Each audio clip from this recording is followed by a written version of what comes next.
Блог интернетте бар Айнұр, иә. Бірақ блог интернетте болған кезде көбіне мысалы мен өзім тұрақты оқитын блогтар, ол The Economist журналы, мысалы интернет сайтында сонда блогшылар бар. Немесе Wall Street Journal, сол газет журналдардағы журналистердің өздерінің стандалының ішінде блогтары бар. Сол блогтар мысалы маған қызық.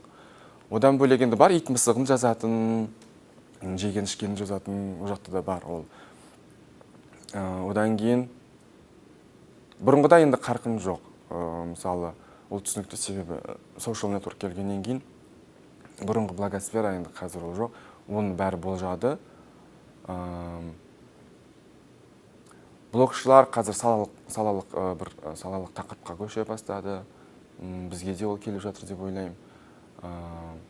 Енді ол салыстырғанда қалай, Айнұр білесің, мысалы Америкада олардың түсінігіндегі сөз бостандығы менен біздің Қазақстандағы сөз бостандығы дейтін ұғымдар сәл айырмашылық бар.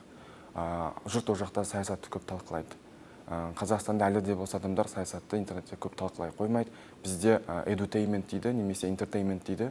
Бізде жалпы ақпарат әлемінде сол entertainment көбірек болса, шоу-бизнес талқылау, Твиттерде белгілі бір Баян Есентаева тазы тұлғаларды үнемі бақылап отыру деген дүние болса, ол жақта әлі де болса саясаткерлерді бақылау, олардың жазғандарын аңдып отыру, сол жағы кішкене басымырақ. Жоқ емес, оларда да бар, entertainment бар, бірақ олар жұрт саясатты көбірек негізге алатын сияқты.